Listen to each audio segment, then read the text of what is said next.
Hello students ने feedback ये दिया कि एजर्शन रीजन में बहुत प्रॉब्लम आ रही है और कुछ इस तरह की वीडियो आप दो जिसमें हमारी गलती के चांसेस कम हो जाए, हमें ये कॉन्सेप्ट समझ आ जाए कि ABCD में से क्या ऑप्शन लेनी है और क्यों लेनी है। तो देखिए आज की वीडियो में आप इसे एंड तक जरूर देखना।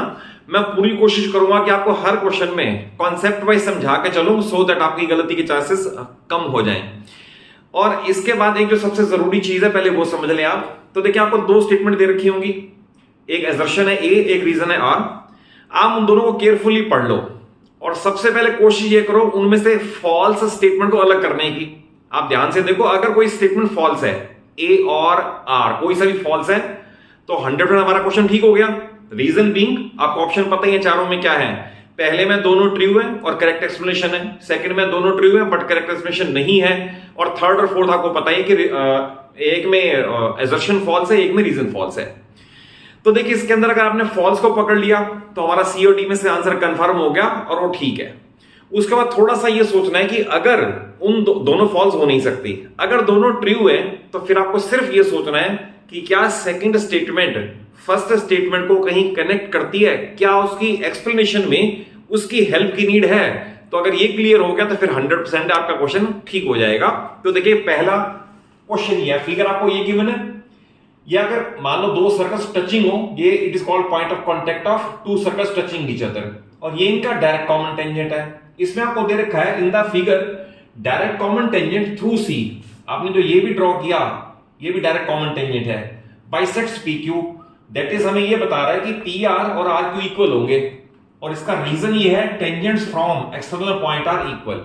तो देखिए इसमें बिल्कुल दोनों ठीक है। आप इसकी एक्सप्लेनेशन देख लें। आप अगर आप R से देखोगे तो RP और RC टेंजेंट्स हैं, तो RP is equal to RC हम लिख सकते हैं, लेंथ ऑफ टेंजेंट।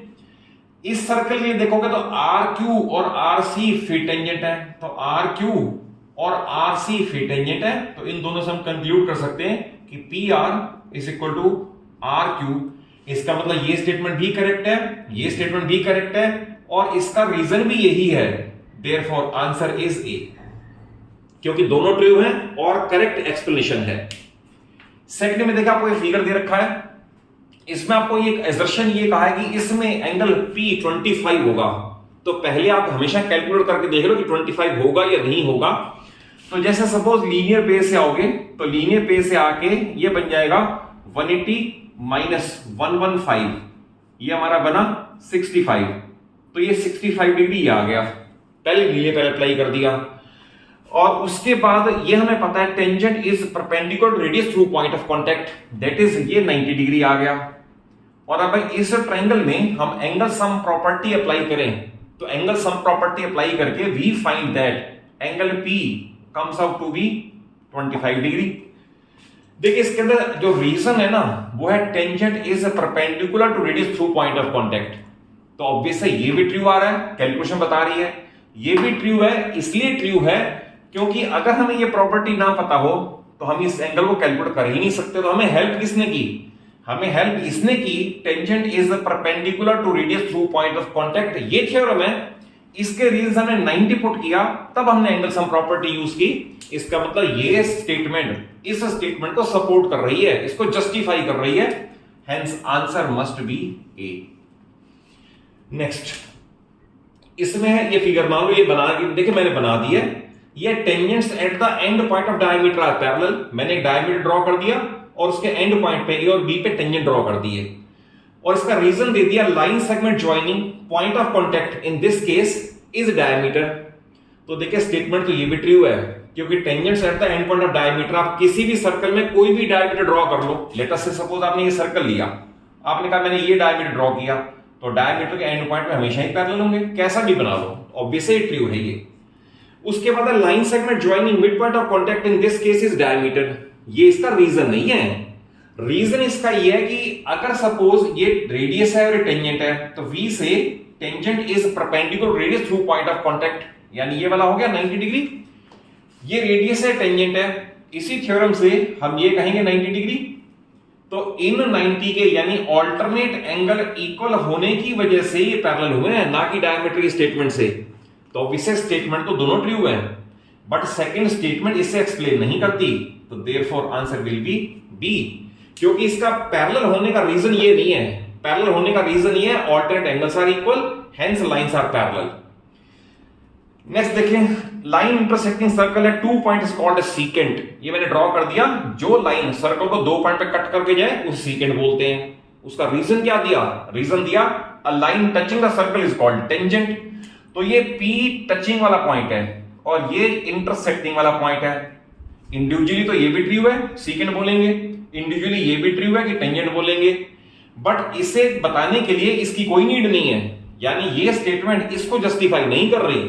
इसका मतलब इसका ऑप्शन भी बी होना चाहिए, क्योंकि दोनों स्टेटमेंट ट्रू हैं, but second statement is not supporting the first statement. देखिए नेक्स्ट क्वेश्चन है ट्रिग्नोमेट्री के, और आपको ट्रिग्नोमेट्री में कोई भी फंडामेंटल्स में डाउट है तो ट्रिग्नोमेट्री की नियरली 20-25 वीडियोस मैं अपने चैनल पे दे चुका हूं, और उसके अंदर डिफरेंट एनसीईआरटी के सारे क्वेश्चंस कवर्ड हैं, एनसीईआरटी के सारे एग्जांपल्स कवर्ड हैं, और इसके बाद डिफरेंट बुक्स के इंपॉर्टेंट क्वेश्चन जो प्रीवियस ईयर्स बोर्ड्स में आ चुके हैं वो भी सारे कंटेंट हैं।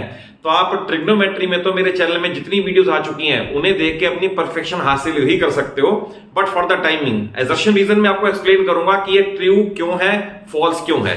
देखिए आप क्वेश्चन नंबर 5 में है sine A is the product of sine and A. Obviously statement तो एनसीईआरटी में भी दे रखी है, ये गलत है कि sine itself doesn't have any meaning. जब तक इसका एंगल नहीं होगा तो साइन ऑफ एंगल ए है, ना कि साइन इनटू ए। तो हमने स्टेटमेंट ही गलत पकड़ ली पहले, और स्टेटमेंट गलत पकड़ ली तो स्टेटमेंट एजर्शन ए फॉल्स है, तो इसका आंसर डी होना चाहिए। बट फिर भी हम इस सेकंड पार्ट को भी जरूर पढ़ेंगे। सेकंड पार्ट है value of sine theta increases as theta increases from 0 to 90 degree. ये स्टेटमेंट ट्रू है और ये फॉल्स है। कैसे? क्योंकि हमारे पास साइन 0 डिग्री तो 0 है और साइन 90 डिग्री 1 है।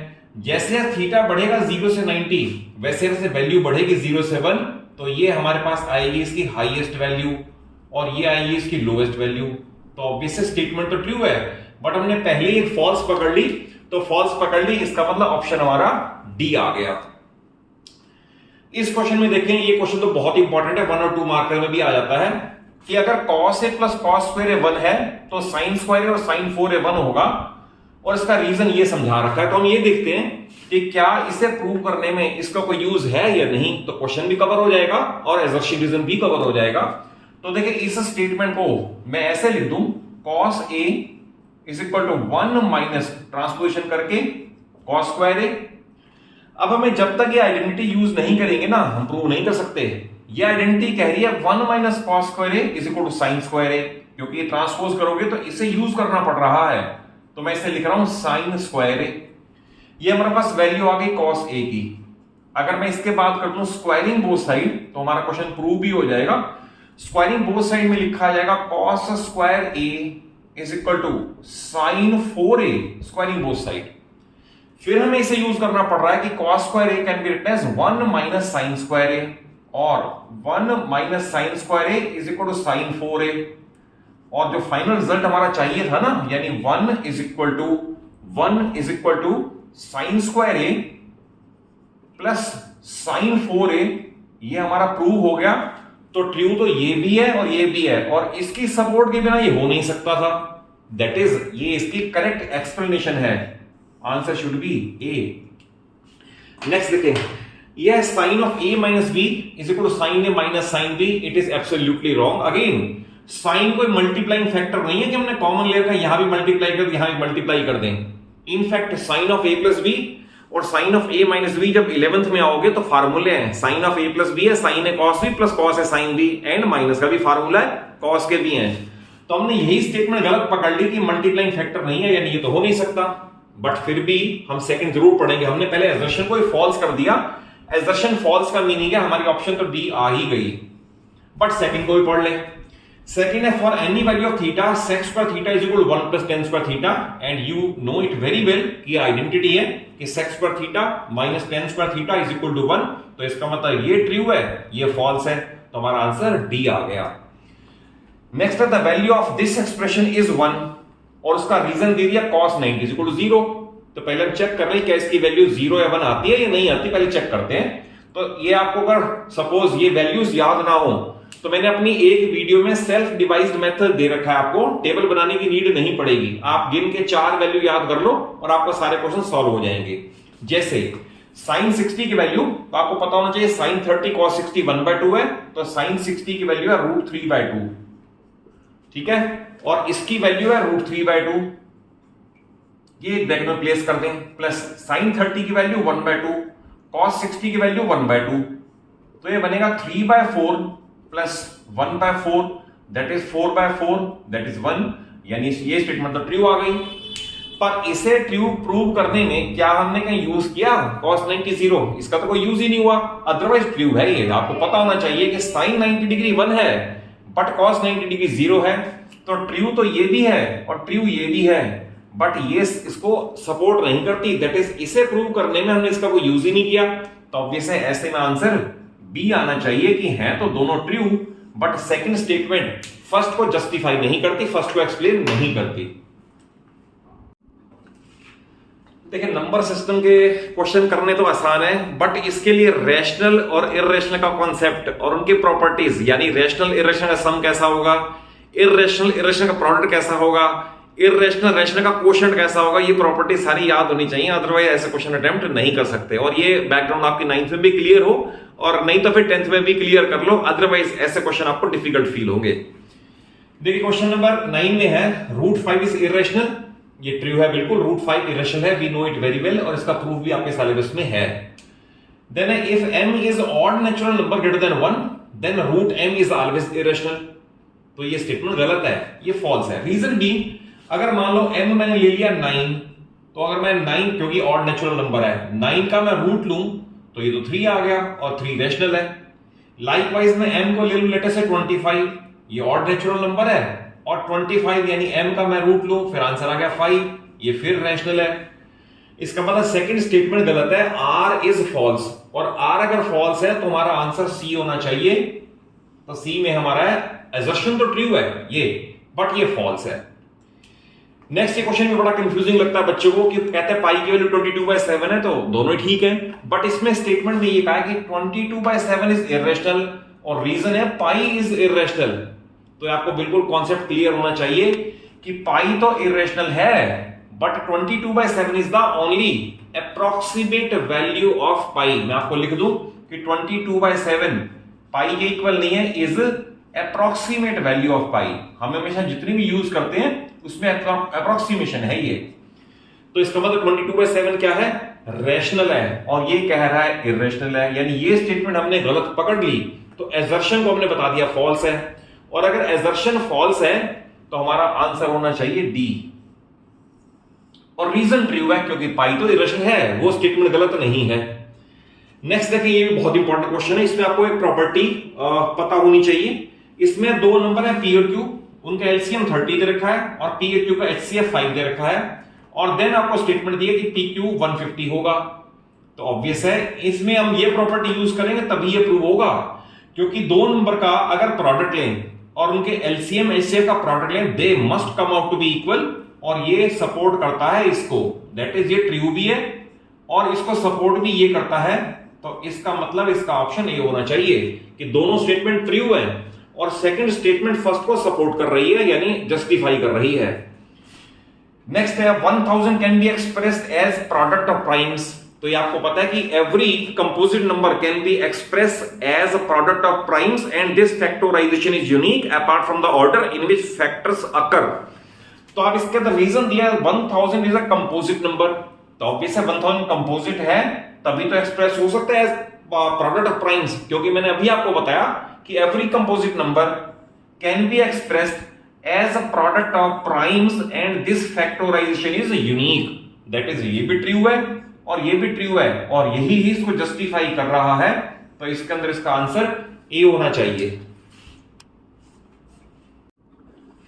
देखिए पॉलिनोमियल के क्वेश्चन भी बड़े इंपॉर्टेंट है, इनको भी कॉन्सेप्ट वाइज समझ के चलो। जितने zeros of polynomial alpha beta वाले क्वेश्चन है वो बहुत इंपॉर्टेंट है, बट उनसे पहले आपको 9th का पॉलिनोमियल है क्या और पॉलिनोमियल की डिग्री क्या है और पॉलिनोमियल में लीनियर पॉलिनोमियल कौन सा है, कांस्टेंट पॉलिनोमियल कौन सा है, वो सारी डेफिनेशन भी क्लियर होनी चाहिए।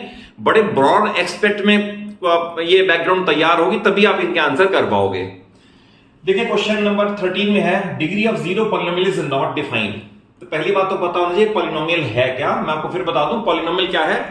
कोई भी एक अलजेब्रिक एक्सप्रेशन जिसमें वेरिएबल दैट इज एक्स की सारी पावर नॉन नेगेटिव इंटीजर्स हो। नॉन नेगेटिव इंटीजर्स मींस 0 1 2 3 4 कुछ भी हो, फ्रैक्शन नहीं चलता और नेगेटिव पावर नहीं चलती, उसे पॉलिनोमियल नहीं बोलते। जैसे मान लो मैं लिख दिया रूट एक्स, तो root x is not the polynomial, be clear about it. Reason being x की पावर हाफ है।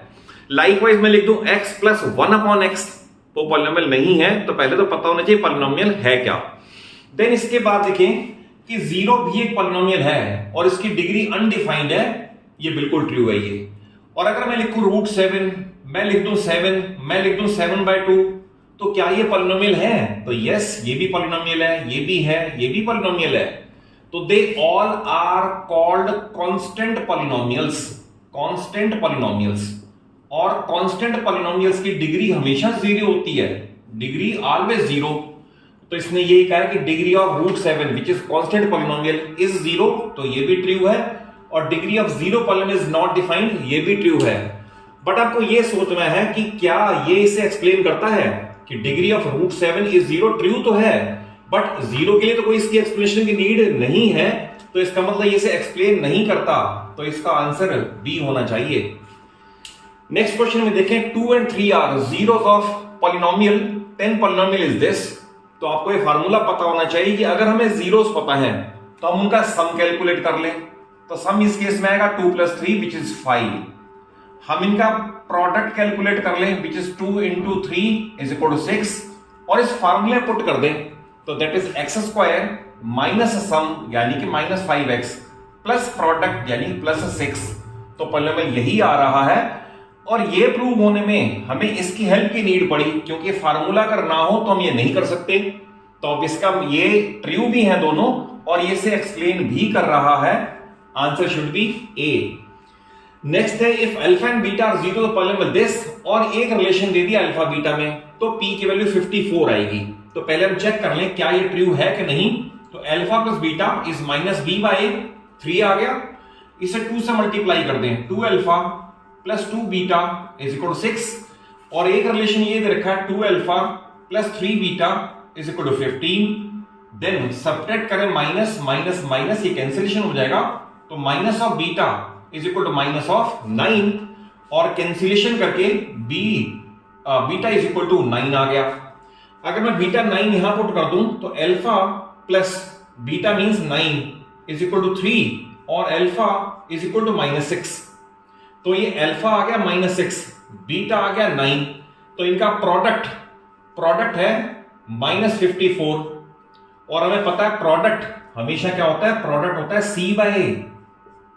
तो देखिए प्रोडक्ट है -54/1 और इस पॉलिनोमियल के लिए c/a मींस p/1। तो इसको कंपेयर करोगे तो p/1 should be equal to -54/1। तो इसमें p आ गया -54, यहां पर -54 है, p इज -54। तो ये ट्रू है क्योंकि अल्फा बीटा अगर इसके जीरोस हैं और इस केस में p -54 आ रहा है। और हमने इसे प्रूव करने के लिए इनकी सपोर्ट ली है, यानी अल्फा प्लस बीटा और अल्फा बीटा के फार्मूले यूज किए हैं। तो दैट इज ए ट्रू भी है दोनों, और इसकी एक्सप्लेनेशन इससे सपोर्ट के बिना नहीं हो सकती। तो answer should be A. Next है अगर एक 0 है 2 - √5 तो अदर 0 2 + √5 होगा। और इसका रीजन दिया है irrational zeros always appear as conjugate surd. तो पहले आपको कंजुगेट सर्ड का मीनिंग पता होना चाहिए कि अगर सपोज a + b रूट है एक नंबर, तो इसका कंजुगेट होगा a - b root. That is सिर्फ साइन चेंज करो तो प्लस से माइनस और माइनस से प्लस, तो it is called conjugate surd. तो ऑब्वियसली इसमें भी देख लें कि 2 - √5 है तो 2 + √5 है। तो हमेशा ऐसा होता है कि अल्फा अगर मान लो आ रहा है 3 + √5 तो बीटा आएगा 3 - √5। दैट इज ये ट्रू है क्योंकि ये इसका कंजुगेट सर्ड है। और ये स्टेटमेंट भी ट्रू है और ये ट्रू स्टेटमेंट ही इसको सपोर्ट कर रही है।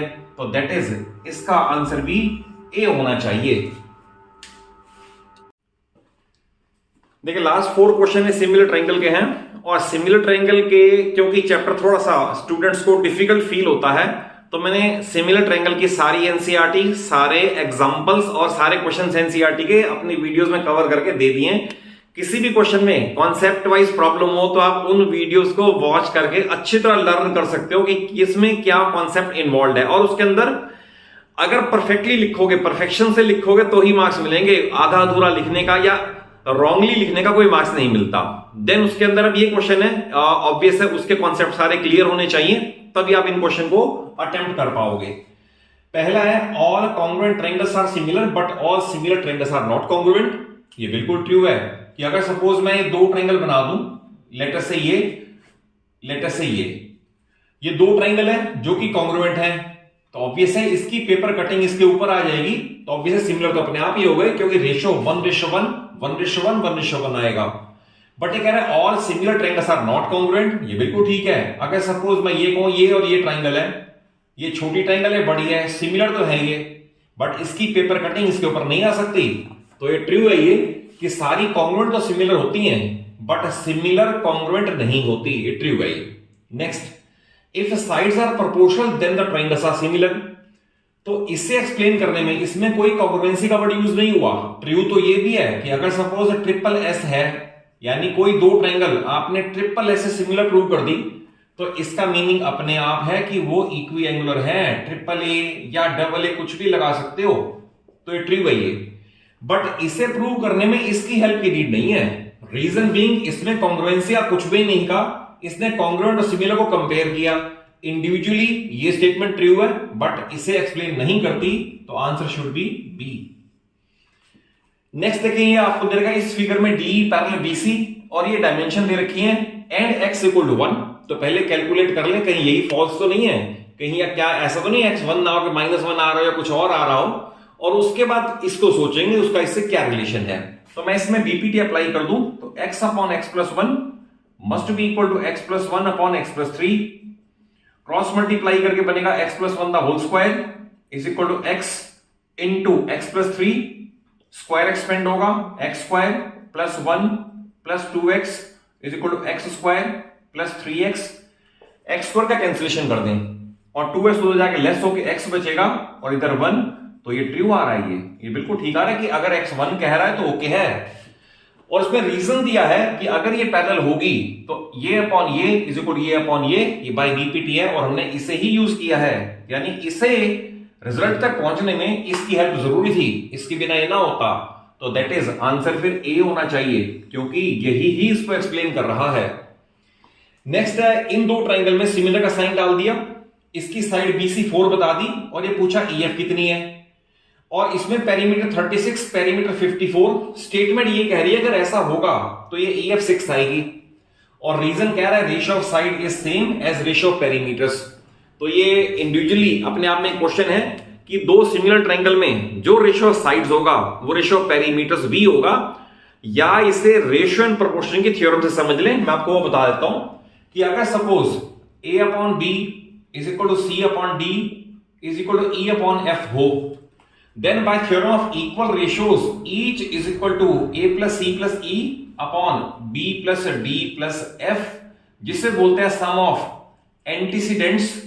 एंटीसीडेंट्स यानी कि numerators upon sum of consequents यानी कि डिनोमिनेटर। शॉर्ट लैंग्वेज में न्यूमरेटर डिनोमिनेटर, अदरवाइज इसे बोलते हैं थ्योरम ऑफ इक्वल रेशियोज। या तो ये यूज कर लो या सिमिलर ट्रायंगल की प्रॉपर्टी यूज कर लो कि ratio of side is same as ratio of perimeter. हम चेक करें, perimeter 36 upon perimeter 54 is equal to side 4 और साइड ईएफ जो हमें नहीं पता थी उसे कैलकुलेट करना था।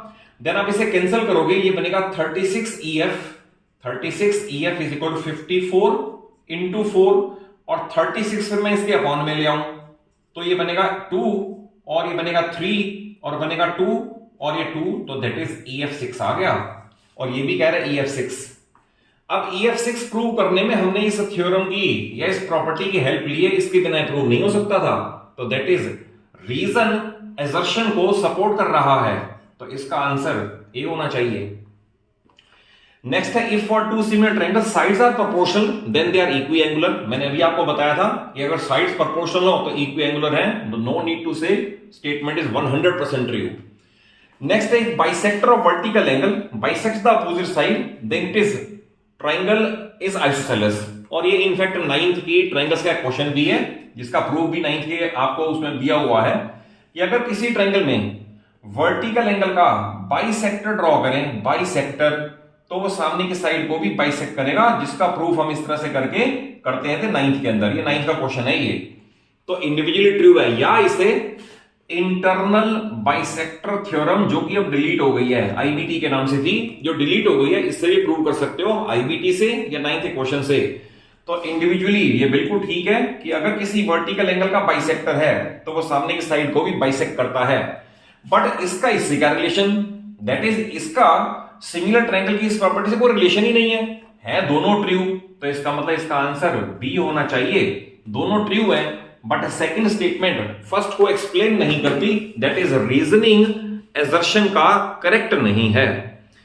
तो अगर कॉन्सेप्चुअली समझ आए हो, वीडियो अच्छी लगे तो जरूर एक अच्छा सा लाइक दिया करो, अपने सभी फ्रेंड्स को, सभी क्लासमेट्स को वीडियो शेयर कर लो, और चैनल सलूजा क्लासेस को इसलिए कह रहा हूं जरूर सब्सक्राइब कर लो कि पूरी 9th और पूरी 10th बड़े इजी और स्मूथ वे में मैं आपको प्रोवाइड करवा रहा हूं। इनिशियली तो एनसीईआरटी कवर कर रहे हैं और ये क्वेश्चन जो आपके एजर्शन रीजन है या इस तरह के इंपॉर्टेंट क्वेश्चन है, और लेटर स्टेज पे आपको मैं इसके हार्डेस्ट क्वेश्चन जो आपको शायद आजकल जितनी बुक्स आती हैं, क्योंकि मेरे पास बुक्स का बड़ा पुराना स्टॉक भी है जहां पर वो क्वेश्चन है जो आजकल कहीं नहीं आते, तो मैं आपको एक स्टेज पे जाके वो क्वेश्चन भी दूंगा कि जो आपने कहीं और नॉर्मल जो आजकल बुक्स आती है उनमें आपको नजर नहीं आते, तो that will be a challenge for you also. तो subscribe my channel and get rich advantage of my experience. Thank you for watching the video.